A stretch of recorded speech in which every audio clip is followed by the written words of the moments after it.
Very good evening दोस्तों। कैसे हैं आप सब? आशा करते हैं आप लोग बहुत अच्छे होंगे। दोस्तों आज का हमारा जो डिस्कशन है वो मेंस्ट्रुअल साइकिल पर रहेगा। दोस्तों ये टॉपिक डिस्कस करने से पहले हम आप लोगों को बहुत बहुत धन्यवाद देना चाहते हैं, क्योंकि आप लोग ने हर वीडियो में हम लोग को हमें इतना सपोर्ट किया, उसके लिए very very thank you so much दोस्तों। तो चलिए स्टार्ट करते हैं कि व्हाट इज़ मेंस्ट्रुएशन साइकिल की प्रोसेस क्या होती है, इसमें मतलब कैसे मेंस्ट्रुएशन साइकिल्स अकर होती हैं और इसमें क्या क्या प्रोसेस अकर हो रही हैं और क्या डैमेज हो रहा है जिस वजह से मेंस्ट्रुएशन साइकिल्स आ रही हैं, ये क्यों आती हैं। चलिए इन सभी चीज़ों के बारे में डिस्कशन करते हैं। बट दोस्तों प्लीज़ हमारे वीडियो पर लास्ट तक ज़रूर बने रहें, तभी आप लोगों को समझ में आ पाएगा। चलिए स्टार्ट करते हैं। Menstruation cycle consist of changes in ovary and uterus. जो मेंस्ट्रुएशन साइकिल्स होती है वो यूट्रस और ओवरी में चेंजेस आते हैं। कैसे चेंजेस? वो की मीन्स कि जो यूट्रस होता है, यूट्रस की इनर लेयर एंडोमेट्रियम होती है, वो टूटती है और टूटती है तो उसमें ब्लीडिंग होता है, और वो जो ब्लीडिंग होता है उसको हम मेंस्ट्रुएशन साइकिल बोलते हैं। दोस्तों हम अभी पिक्चर के थ्रू कॉन्सेप्ट के बारे में डिस्कशन करेंगे, जिससे आपको पूरा ऑल ओवर क्लियर हो जाएगा कि एक्चुअल में क्या प्रोसेस होती है। तो ये फर्स्ट पॉइंट में ये बोल रहा है कि menstruation cycle consist of changes in ovary and uterus. Means कि यूट्रस और ओवरी में चेंजेस आते हैं जिसकी वजह से मेंस्ट्रुएशन साइकिल्स अकर होती हैं। देन हमारा जो नेक्स्ट पॉइंट है दोस्तों, the changes occur after 26 to 30 days. जैसा कि आप लोगों को भी पता है कि 26 टू 30 डेज के अंडर में भी मेंस्ट्रुएशन साइकिल्स अकर। मीन्स कि मासिक धर्म जो होता है वो इतने 26 टू 30 डेज के अंडर में ही आती है हर एक फीमेल को। तो दोस्तों आपको ये भी बता देना चाहते हैं कि मीन्स कभी कभी किसी को लेट हो जाता है, मीन्स कि 10 डेज एंड 50 डेज यदि लेट हो रहा है तो इट्स नो प्रॉब्लम। देन हम डिस्कस करते हैं नेक्स्ट पॉइंट के बारे में। This is a very serious of event occurring in female ovary 26 to 30 days. Guys जो मेंस्ट्रुएशन साइकिल की जो एक टाइम होती है वो 26 टू 30 डेज़ में अकर होती है, जो कि हर एक फीमेल्स में अकर होती है। मीन्स कि बिफोर टेक द प्रेगनेंसी, जब वो प्रेग्नेंट नहीं होती उसके पहले जो ये मेंस्ट्रुएशन साइकिल्स जो है तो कंटिन्यू होती हैं। दोस्तों आप लोगों को पता होगा कि जो एक गर्ल्स होती है उसकी 13 एज से उसकी प्यूबर्टी स्टार्ट होती है, और वो जब तक प्रेग्नेंट नहीं हो जाती तब तक उसकी जो मेंस्ट्रुएशन साइकिल है वो कंटिन्यू स्टार्ट रहती है। तो ये एक सीरियस कंडीशन है जो इन फीमेल में। देन हमारा जो नेक्स्ट पॉइंट के बारे में डिस्कशन है, when the ovum is not fertilize the corpus luteum is start to degenerate. Means कि जब ओवम जो होता है, ओवम का जब फर्टिलाइजेशन नहीं होता तो जो कार्पस लूटियम है उसका डिजनरेट वो टूटने लगता है। अब ये आप लोग सोच रहे होंगे कि ये कार्पस लूटियम क्या होता है। दोस्तों ये हमारे ओवरी में इसका फॉर्मेशन होता है जो कि प्रोजेस्टेरोन को बनाता है। प्रोजेस्टेरोन एंड एस्ट्रोजन को फॉर्म करता है, और ये एस्ट्रोजन और प्रोजेस्टेरोन हमारे जो यूट्रस के फंक्शन में ये बहुत ज़्यादा हेल्प करता है। मीन्स कि सेक्स ऑर्गन को डेवलप करने के लिए प्रोजेस्टेरोन और एस्ट्रोजन की नीड होती है, इम्पॉर्टेंट होती है। तो आपको पता चल गया होगा कि जब ओवम फर्टिलाइज नहीं होता तो कॉर्पस लूटियम का ब्रेकडाउन होना स्टार्ट हो जाता है। अब हम आपको पिक्चर के थ्रू आप लोगों को दिखाएंगे कि एक्चुअल में इसमें प्रोसेस क्या होती है और कैसे मतलब मेंस्ट्रुएशन साइकिल अकर होती है। दोस्तों ये हमारा ऑल ओवर यूट्रस है, ये पूरा यूट्रस है, और इसमें ये दोस्तों वेजाइना है। आपको जैसे कि दिख रहा होगा ये वेजाइना है, और ये सर्विक्स वाला पार्ट है। और जो यूट्रस होता है उसमें 3 पार्ट होते हैं, वो जिनको हम यूट्रस बाल बोलते हैं। पहला है पेरीमेट्रियम, देन मायोमेट्रियम, एंड अपना जो इनर लेयर होता है वो इंडोमेट्रियम। तो दोस्तों जो इंडोमेट्रियम होता है उसकी एक और लेयर होती है जिसे हम फंक्शनल लेयर बोलते हैं दोस्तों। क्या बोलते हैं, फंक्शनल लेयर बोलते हैं। तो दोस्तों इसमें क्या प्रोसेस होती है, अभी ऑल ओवर सभी चीज़ों के बारे में डिस्कस करते हैं। और ये हमारी ओवरी है दोस्तों, और ये ओवरी के बाद ये फैलोपियन ट्यूब है, और ये फंडस है, और ये ल्यूमन है। तो ये तो हमने स्ट्रक्चर के बारे में देख लिया कि ये यूट्रस की स्ट्रक्चर होती है। तो दोस्तों हमने स्ट्रक्चर के बारे में डिस्कस कर लिया। अब देन इसके बाद हम देखेंगे कि मेंस्ट्रुएशन साइकिल कैसे अकर होती है।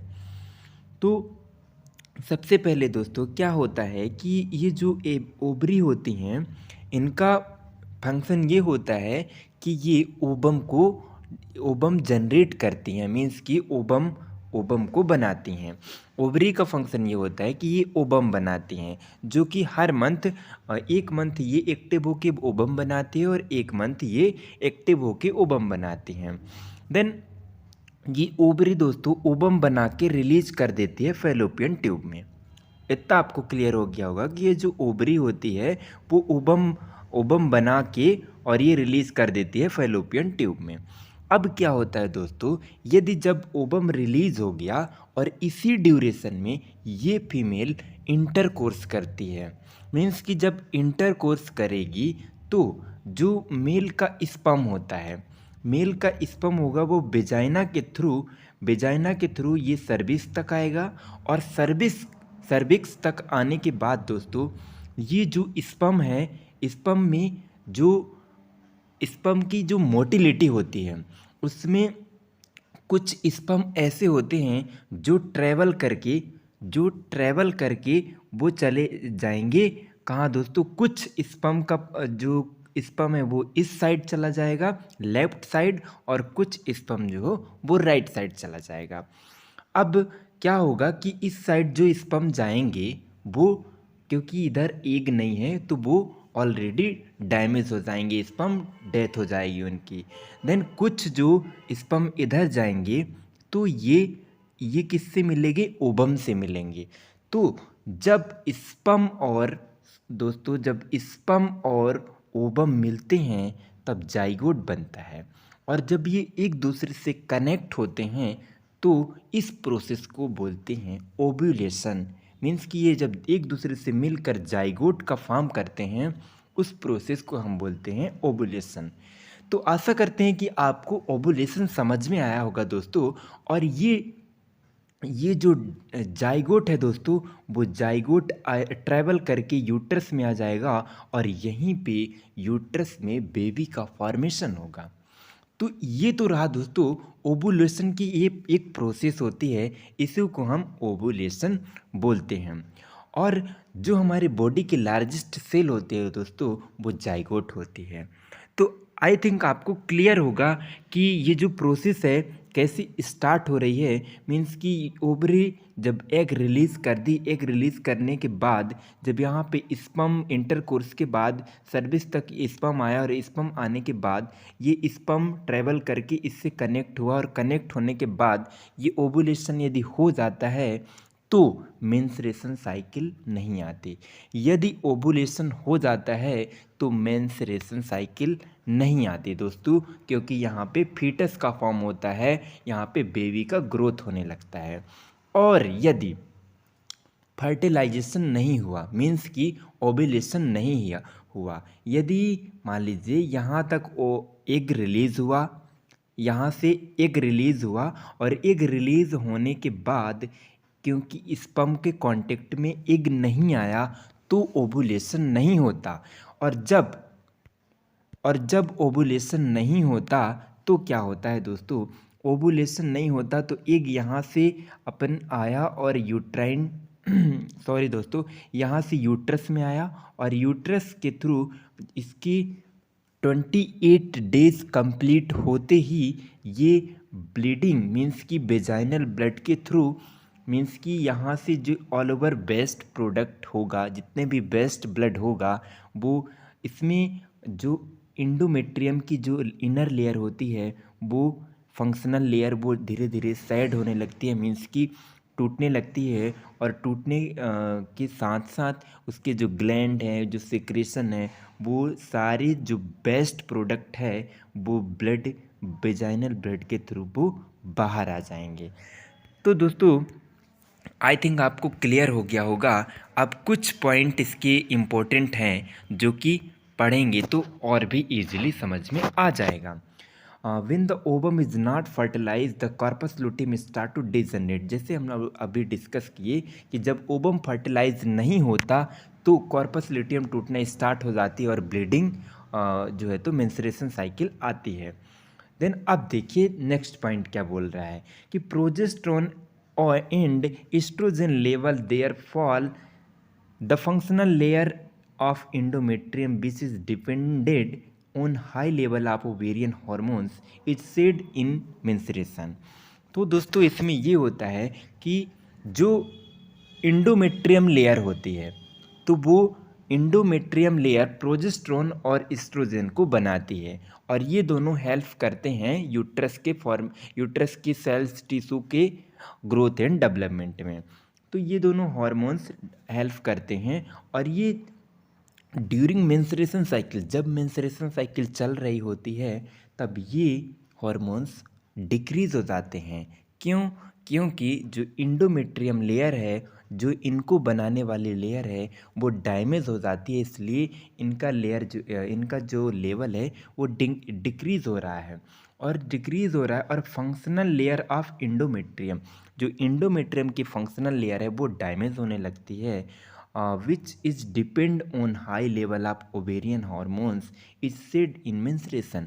मीन्स कि जो इंडोमेट्रियम है वो उसकी जो फंक्शनल लेयर है वो डिपेंड होती है ये प्रोजेस्टेरोन और एस्ट्रोजन के हार्मोन्स पर डिपेंड होती है, इसीलिए ये मेंस्ट्रुएशन में टूटने लगती है। कौन? Functional layer of endometrium. Then हमारा जो नेक्स्ट पॉइंट है, the menstruation flow consists of secretion from endometrial gland, endometrial cell and blood from degenerating capillaries and unfertilized ovum। Means कि जो menstruation साइकिल्स होती है उसमें क्या क्या चीज़ें मिक्स होती हैं, कौन कौन से ब्लड होते हैं, तो इसमें बताया गया है कि जो इंडोमेट्रियम का सिक्रीशन होता है वो शामिल होता है उसमें, और इंडोमेट्रियल के जो डैमेज सेल होते हैं और जो ब्लड फ्रॉम डिजनरेटिंग कैपिलरी, जो डिजनरेटिंग कैपिलरीज होती हैं वो होते हैं, और अनफर्टिलाइज्ड ओबम, जो ओबम फर्टिलाइज्ड नहीं हुआ है वे सारी ब्लड में मिक्स होते हैं और यूट्रस के मतलब वेजाइना के थ्रू ये आउट ऑफ वेजाइना होते हैं। तो अब हमारा जो नेक्स्ट पॉइंट है उसके बारे में डिस्कशन करेंगे। If if the ovum is fertilised there is no breakdown of endometrium and no menstruation. और अभी तो हमने देखा कि जब ओवम फर्टिलाइज नहीं हो रहा तब मेंस्ट्रुएशन साइकिल आती हैं, और जब यदि मान लीजिए ओवम फर्टिलाइज्ड हो गया तब मेंस्ट्रुएशन साइकिल्स नहीं आएंगी। क्यों? चलिए देखते हैं हम। मतलब कि जब ओवम फर्टिलाइज नहीं होता तो जब ओवम फर्टिलाइज नहीं होता तो बेबी का फॉर्मेशन होने लगता है और एंडोमेट्रियम जो है तो वो फिर ब्रेकडाउन उसका नहीं होता। क्यों? क्योंकि वहाँ पे बेबी का फॉर्मेशन होता है यूट्रस में, और चाइल्ड ग्रोथ मीन्स कि जो बेबी है उसका ग्रोथ एंड डेवलपमेंट होने लगेगा। तो दोस्तों ये कॉन्सेप्ट था कि यदि मेंस्ट्रुएशन साइकिल्स नहीं आ रहे हैं तो मीन्स कि प्रेगनेंसी कंसीव हो गई है। देन इसके बाद हमारा जो नेक्स्ट पॉइंट है, the fertilised ovum travel to through the uterine tube to the uterus. Means कि यही कि जब ओवम फर्टिलाइज होता है तो वो ट्रैवल करके यूट्राइन ट्यूब के थ्रू जो है तो वो यूट्रस में पहुंच जाएगा। जैसा कि आपको यहाँ पे देख सकते हैं दोस्तों, यदि ये एग यहाँ से रिलीज़ हुआ और यहाँ पे स्पर्म के कांटेक्ट में आने के बाद फर्टिलाइज्ड हो गया, ओव्यूलेशन हो गया, तो ये ट्रैवल करके यहाँ पे फीटस में आ जाएगा यूट्रस में और बेबी का ग्रोथ होने लगेगा। देन इसके बाद हमारा जो लास्ट पॉइंट है वो क्या बता रहा है, something 30 ml blood loss in menstruation cycle. Means कि 30 ml समथिंग तक ब्लड लॉस होता है मेंस्ट्रुएशन साइकिल में। तो दोस्तों आई थिंक आपको ये इसका कॉन्सेप्ट क्लियर होगा कि कब मेंस्ट्रुएशन साइकिल्स आती हैं और किस किस तरह इसकी प्रोसेस होती हैं। तो दोस्तों यदि वीडियो समझ में आया हो तो प्लीज़ लाइक एंड सब्सक्राइब ज़रूर करें। Thanks for watching. ऐसे ही नोट्स पाने के लिए दोस्तों प्लीज़ हमारे चैनल को सपोर्ट करिए। Thanks for watching.